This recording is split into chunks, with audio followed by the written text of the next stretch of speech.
เนี่ยเมียอยู่ใช่เลยอยู่ในเออมาได้ใช้กินนี่นะหน้าโทรศัพท์เออมาแต่ชาวโทรศัพท์สบายดีเด้อพี่จอยไปดึงเช้านี่น่ะไปเยี่ยมลูกอยู่ไปอืมไปเยี่ยมลูกอยู่เช้านี่เนาะฮะบริษัทโทรศัพท์เรื่องมันบ่ได้ฮักบ่เตียงขึ้นได้อยู่เนาะได้อยู่แล้ว เออ อืม พอพวกกันหมอหนึ่งหมอแกงมันยังนี่ของเจ้าชื่อใหม่ไปบ่นี่น่ะ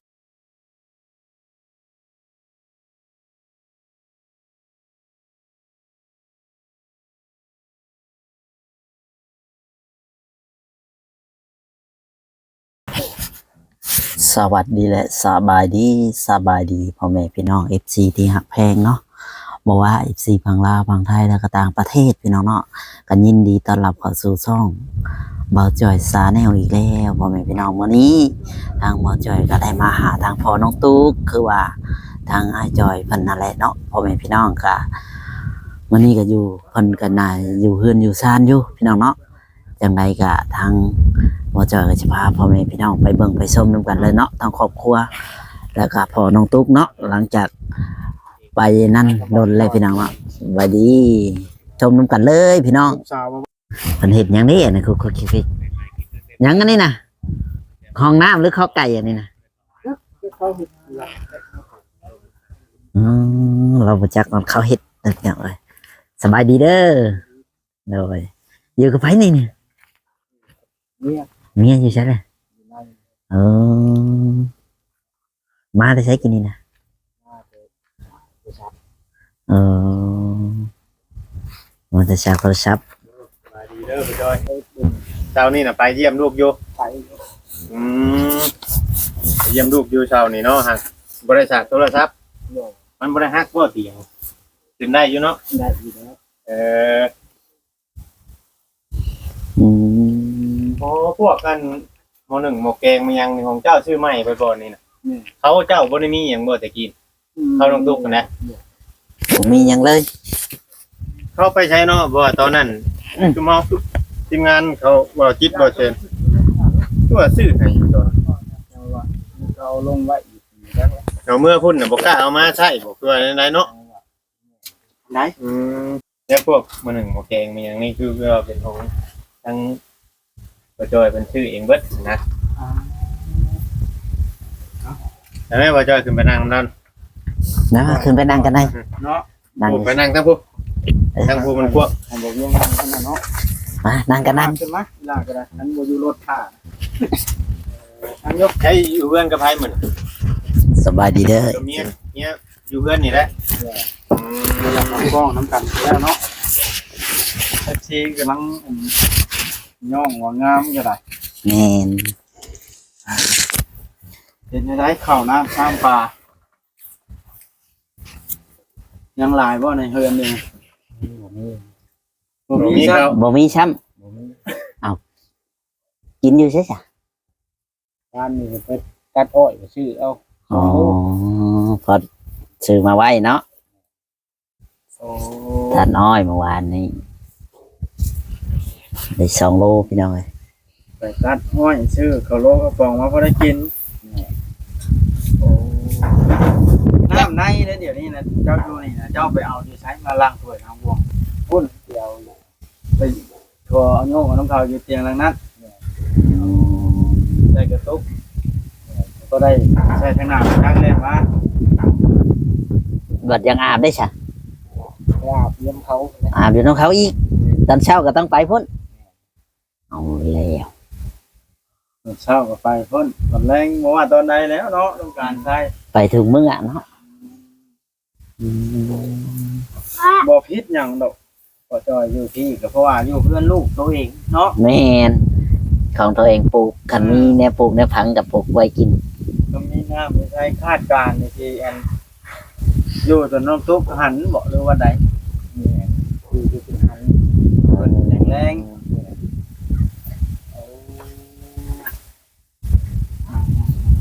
อยู่จนเพิ่นแดงก็แหละไปเยี่ยมเพิ่นอยู่บ่ ๆใช้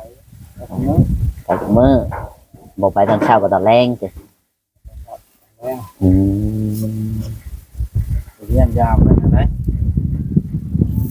กันที่หาไปอยู่พุ่นมันบ่เป็นเนาะเอา อยู่บ่ได้บ่บ่ได้เออ แบบไรแบบไร เราเพิ่นเราไปอยู่พุ่น ถ้าให้เราไปอยู่ ต้องเที่ยวไปจอบเอาลูก เราสิอยู่บ่ได้เนาะ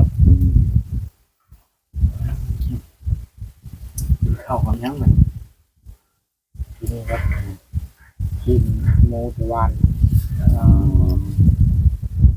ผักแล้วสุดยอดอาหารแล้ว ชิ้นหมูเนาะในแซ่บซื้อมาพี่ตานอนแล้วก็ซื้อมาบ่เออได้จักมัดอะไรอย่างได้ชิ้นหมู ก็คิดชิปหมัด 70มัด เมียกับ70 2คนเฮ็ดลิ้นแท้ 2คน70มัดโอ้ เล่มอ้อยบ่หรือบันไดอ้อยงัวผ้า อ๋อ มา มัน เล่น นึง มา มันนึงเท่าไหร่ พันชามกับพันชามที่แม่นแล้วเล่มอ้อยเนาะ น้อยแบบเด็มเอาเด้ มันหักมันขาดแล้ว ว่าบ่งาม แต่ว่าบัดเฮามัดแล้วกับขึ้นรถนี่เขาก็ให้ต่างหากบ่คือว่าเป็นน้อยชิ้นเนี้ย ต่างหากมันทันได้ขึ้น ท่านได้ขึ้นบ่แต่แบกกองไว้โฮมไว้สิบ่เออ แบกกองไว้แบกกองไว้ ช่วงนี้ว่าง่ายๆว่าช่วงนี้จะมีแต่ตัดอ้อยนี้เนาะน้ำนี่เขาเอารถบ่ตัดคือคนตัดโอ้ อืม คนตัดพี่น้องตัวบ่ได้อันแถวนี้ยังนั่นอยู่คำแถวอื่นในแถวนั่นเนาะคนนี้นั่นนะมีแต่รถแถวบ้าน เนี่ย แม่นแล้ว สร้างจ้อยนี่เราเป็นยังจังบ่อยากขับกล้องเราให้เขาฟังหนึงว่าหมดอ่ะฮะเมื่อนั้นก็คือเข้าอยู่เนาะ เราบ่อยากเข้าบ่เราว่าเราบ่อยากเข้าบ่ ว่าติดแขนผมเนาะถามแล้วเนาะเพราะว่า เดี๋ยวยังถามแล้วเรา ถามถึงเพิ่นอยู่เนาะ เพิ่นก็ย่องอยู่เด้คอมเมนต์เนาะบ่เวียงย่องเอาแล้วสิเป็นหยังเตียวเพิ่น ว่าเมื่อนั้นน่ะเพิ่นเว้าว่าแบบว่าทั้งอันญาติพี่น้องเพิ่นทั้งบ้านพุ่นบ่อยาก บ่อยากให้เอากล้องว่ะ แม่นเว้าอันนั้นจังหน่อยเว้าผิดเว้าหยังบัดย่านมันผิดกันนะตามที่ว่าเราเว้านำข่อยมื้อนั้น เฮาก็บ่เอ่ยเถิงเนาะ เออ เฮาใช้ชีวิตประจำวันธรรมดา อยู่หากินเนาะ มันนี่เป็นได้คือบ่ไปตาน้อยมานี่ ไม่เบิดบอก บ่ได้ไปเขาหยุดหมองตัดฟ้า อ๋อหมุงตัดเขายุด วันเช้าแล้วเขาหยุดทุกเช้าบ่ มันแบบปล่อยเขายันมันแห้งเขาบ่ทันเอาเข้าโรงงาน เออ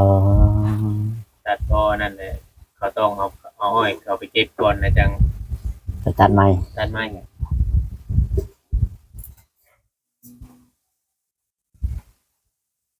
มื้อนี้ถือว่าโชคดีนะมาเจอแล้ว ต้องดูแล้ว น้องทุกบ่ได้โทรหาเจ้าบอก ตู้วังครับวังที่สวย เพราะว่าทุกคนจะเข้ามานะข่อยนะบอกเราว่าจะมาเยี่ยมเบิ่งว่า FP เพิ่นว่ามาเยี่ยมเบิ่งอยู่เพิ่นบ่จอยเราเป็นได้ตัดอ้อยคือว่าไปขึ้นอ้อยขึ้นหยังเบรกอ้อยเป็นหยังเมื่อวานนี่ว่า พอแล้วก็อัน FC เพิ่นคอมเมนต์ทางช่องหอยหลายสมมุติว่าให้น้องตุ๊กขึ้นมาอยู่ที่เนี่ยพอสิมีบ่อนเฮ็ดเรือนให้อันพอน้องตุ๊กอยู่บ่เพิ่นก็บ่อยู่ใกล้กัน แต่ว่าปลูกกระต๊อบเป็นหยังนี่บ่ แม่พอได้อยู่ใกล้ลูกใกล้เต้าว่าอยู่ใส่ก็ใช้ชีวิตหาเงินเลี้ยงชีพคือเก่านะเพิ่นว่า เจ้า เจ้าสิอยู่บ่เนาะ เจ้าสิอยู่บ่สมมุติว่าเอาให้เขามาอยู่นี่ได้ปลูกกระต๊อบเป็นหยังให้เจ้าอยู่นํกัน อยู่ได้อยู่บ่ กับลูกกับหยังแบบนี้นะแล้วเจ้าเป็นชื่อไผชโลโจกชลาเจลให้นะเนาะ เนาะนะก็ได้ใช้เนาะอยู่ได้ นะ นี่ก็ได้ ไล่อยู่บ่ แต่ว่าต้องถามเนี่ยอีกทีหนึงเนาะนี่ก็ได้ ต้องถามเป็นครูเนาะคนหนึงอยากอยู่คนหนึงบ่อยากอยู่เห็นได้ชัด สมมุติว่าชาวบ้านเจ้าอยู่พี่หรือว่าลูกเจ้าลงมาอยู่นี้เด้ชุมเจ้าอยู่นํกันแบบมันอุ่นเอียนได้สมมุติว่าใช่แล้วลงมาอยู่ผู้เดียวนี่มันบ่ได้มีไผ มันบ่เป็นแต่อยู่ มันบ่คอยบ่เห็นไผเนาะ แม่น อืม ติเพิ่นดอกสมมุติว่าออกพื้นออกไผผูกแขนผูกหยังแล้วนะ FC เพิ่นคอมเมนต์มาเนาะมาอยู่พี่แล้วพออยู่แล้วพากันเฮ็ดกระต๊อบกระแต๊บอยู่แล้วเพิ่นชื่อไฟโซล่าเซลล์ให้ใช้ปืนใช้ไฟ ผูกข้อต่อแขนในแบบว่ากล้าเตรียมสิเฮ็ดใหญ่หรือเฮ็ดน้อยอันนี้ไผสิเป็นเจ้าภาพทั้งเจ้าบ่หรือทั้งผู้ทั้งตุ๊กหรือน้องตุ๊กเป็นเจ้าภาพ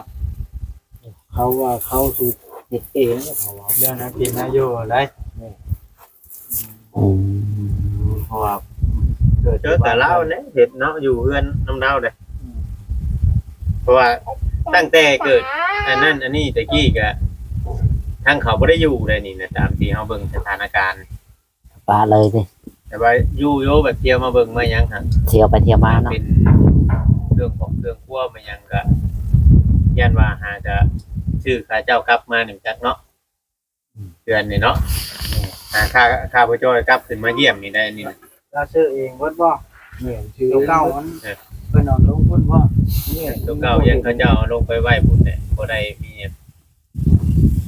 อืมบ่มีหยังเลยจะมาก็ได้มีแต่เฮือน วันนี้เจ้าไปอาบน้ำอยู่ใช้เจ้า ผู้ไปอาบมองเทียงอันน่ะ เตียงหลังนั้นบ่หลังนั้นน่ะมีน้ำเนาะก่อนมีก๊อกอยู่ตะกี้นำเฮาเคยไปตอน เสียงก็ไม่นะบ่อ๋อ ไปอาบอยู่พุ่นเนาะใช่อาบอยู่พุ่น ไม่ใช่ไปอาบเนาะ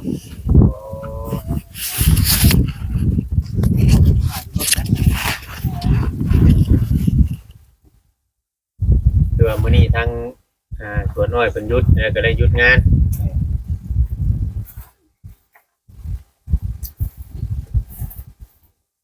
แต่ทั้งเตาถอกเตาถ่านก็เขาบ่ได้โทรนำน่ะว่า แล้ว เพิ่นก็ฮู้อยู่เฮามาช่วงในลูกเนาะ อืม พอลูกเกิดลูกบ่ได้นั่นเนาะ ไก่บ่บนไปตันอ้อยเมื่อวาน ผู้ที่บ่มาแงว ไปที่บ้านดงเงี้ยวพุ่น เออ เขาได้รถคันนี้เจ้าก็ได้รถจักรนี่ภูใจเนาะไปใส่ก็ซิ่งไปเลย มาแต่บักเซกับคันนี้เก่งเถิบเนาะ ขับมาแต่ปากเชผู้ ก็จุงเฮายังบ่กล้าขี่ลงไปแล้วว่าจ้อยเอ้ยเราขี่ไปรถหูใจเลยได้หูใจมันน่ะ ลงสวรรค์นี่เขายังบ่จ้อยจนถามอันนี้ว่ารถเราลงสวรรค์นะ เอาค่อยคิดว่ามีคันอื่นหรือว่าไม่เห็นคันนี้แต่ คันเดียว เออถือว่ามันก็คุ้มค่าอยู่ได้เหรอ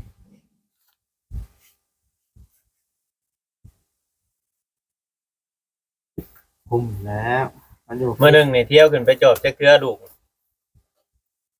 มันเถื่อมีเถื่อมันเถื่อกับท้อง อืม โทรจอบพอ แล้วลงไป6เดือน ลงไปเอาเทือน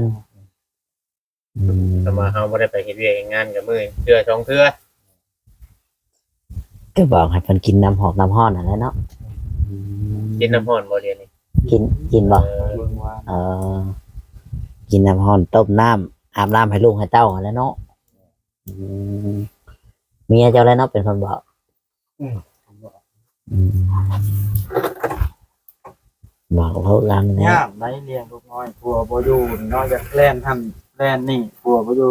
สิเอิ้นใช้ผู้ใช้ยากมันบ่คือเนาะ บ่ได้แล้วคันว่าอยู่ เรา กับ มา พ่อ เรา ตัว ไป เอง ตัดอ้อยเฮ็ดเวียกเฮ็ดงานเราปกติแล้วเนาะผัวเราน่ะ พอได้อยู่เบิ่งแยงเนาะ จะมาป้าให้น้องเพิ่นอยู่พอดีเอาจ้ะแม่นบ่ อยู่กับลูกน้อยเด้ อยู่กับลูกน้อยนะบัดอยากอาบน้ำอาบในเห็นได้จ้ะ ให้เราไปได้ บ่ได้ลาวหั่นแล้วบ่สิป้าลูกไว้ติ ได้ล่ะ น้องตุ๊กหั่นได้ ยังเราอาบน้ำให้เป็นหรือบ่เนาะ บ่เห็นเราอาบให้จักเทื่อติ คนให้น้อยๆเนี่ยบ่มีประสบการณ์ เด็กน้อยอ่อนแน่เนาะให้จับเด็กน้อยก่อนใหม่เนาะบ่ได้นั่นนะ อืม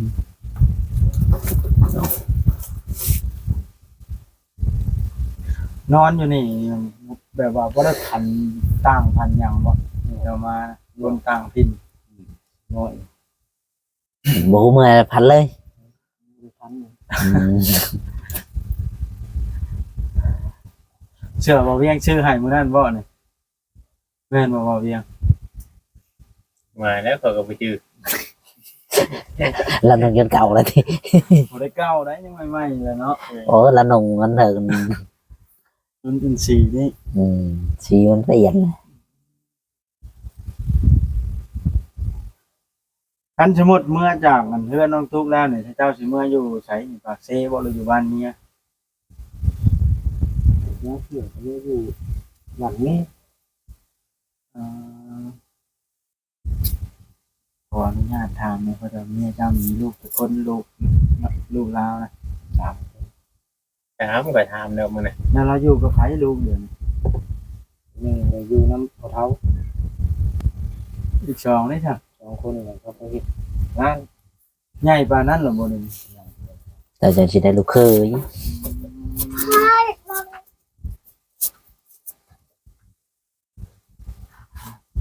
ว่าแต่ซ้ำมันเอาง่ายๆถ้าแต่ละคนเดี๋ยวนี้น่ะซ้ำมันตัวเบ้าเมียสาวลูกก็แตกไปอยู่ทั้งไผทั้งมันเด้เนาะคือน้องติ๊กมิกก็ไปอยู่นำอีกคนนึงเนาะ ฮอดปีเด้อว่าเจ้าเอากับเรากับเมียฮอดแล้วบ่เออ ไปพ่อกันไม่ใช่เอา ออกครับ นู่นเราสุดที่นี่เราหมักเลย เป็นอะไรจังพอกัน มาคายเสือคายมันเล่นซิโนนะฮะ อ๋อ คาลมเจ้านี่จะแน่นอนเติบ แล้ว เนาะ ไปโจงแค้นเจ้าบ่แล้วไปโจงแค้นเจ้าว่าชื่อเชื่อช่อยแน่สิบ่เอ เอ อ อ คนบ่ปากฮะคือเนื้อได้นี่เนาะ เด็ดเนาะ เออ แต่ข้าวแม่ตายนี่มันเป็นชิปหรอ เอ คือ อ ว่าบ่ธรรมดาเด้ ธรรมดาเด้อ เขาไปจองสุดที่เราหมักเลย มากโลด เก่งเลยพี่ของเรา สุดยอด เป็นผู้หญิงครับเล่นรถแรงยาน เราเคยไปเฮ็ดเวียกเฮ็ดงานอยู่ไทยอยู่บ่ ไก่ ไปอยู่เนาะเราบ่ได้ชวนเจ้าลงไปไทยบ่ ช่วง บัดเจ้าได้เคยไปอยู่บ่ไปเฮ็ดงานอยู่ไทยนะยังเนาะ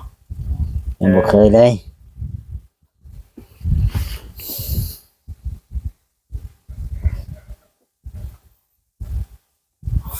วันนี้ลงเยี่ยมลงตุ๊กมาแล้ววันนี้เนาะหันดีอยู่เพิ่นก็คือว่าแข็งแรงไวเนาะ เล็กน้อยได้บ่ถ้าผู้เฒ่านั่นมันยังก็อยากนานเช้าเป็นหยังก็ยาถ้าเล็กน้อยสิเก่งเฮงไว้ อืม โอ้ยข่อยว่าคำบ่ได้มันผู้ใหญ่กับเจ้ามาเข้าเลือดก็ เออ ขึ้นยากอยู่เลยมาพักฟื้นก็ได้ แม่นอันนี้มันเดือดแบบเช้าปลายเปอร์เซ็นต์เดี๋ยวนี้เนาะ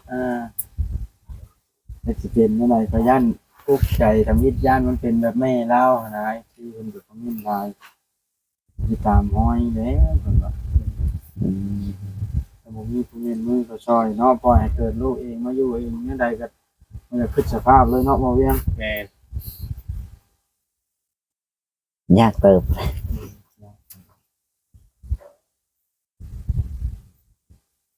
ตอนคืนมือเด็กก็ได้อันเฮ็ดแบบงานก่องานกรรมอยู่บ่บ่ได้งานบ่ มันบอก มีแต่อยู่ไปเนาะเงียบๆเนาะอืม เนาะแม่ไป เจ้าก็นอนพุ่นวะคือแรง ว่าอะไรขึ้นเนาะ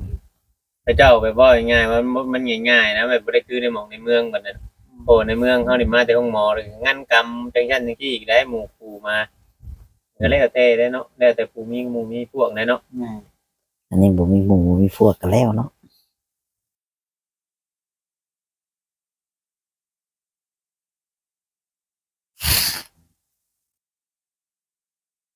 เอ้าพอเวียงข่อยสิได้จบคลิปแล้วเด้ ตัวคิดแล้วบ่ จบเลย นี่ยาวพอสมควรแล้วนะ อืม มันเกิดมาเนาะ เนาะ โดยวันนี้ก็เขามาเยี่ยมมายามเขามาหาทั้งพ่อจอยเพิ่น ขออนุญาตเอา มายามทั้งเพิ่นนั่นแหละบ่ได้ไปใช้มื้อนี้พี่น้องให้ทายให้พ่อแม่พี่น้อง FC เบิ่งจังได๋จังเนาะจังได๋ก็ประมาณนี้ได้อจ้ะพ่อจอยสบายดี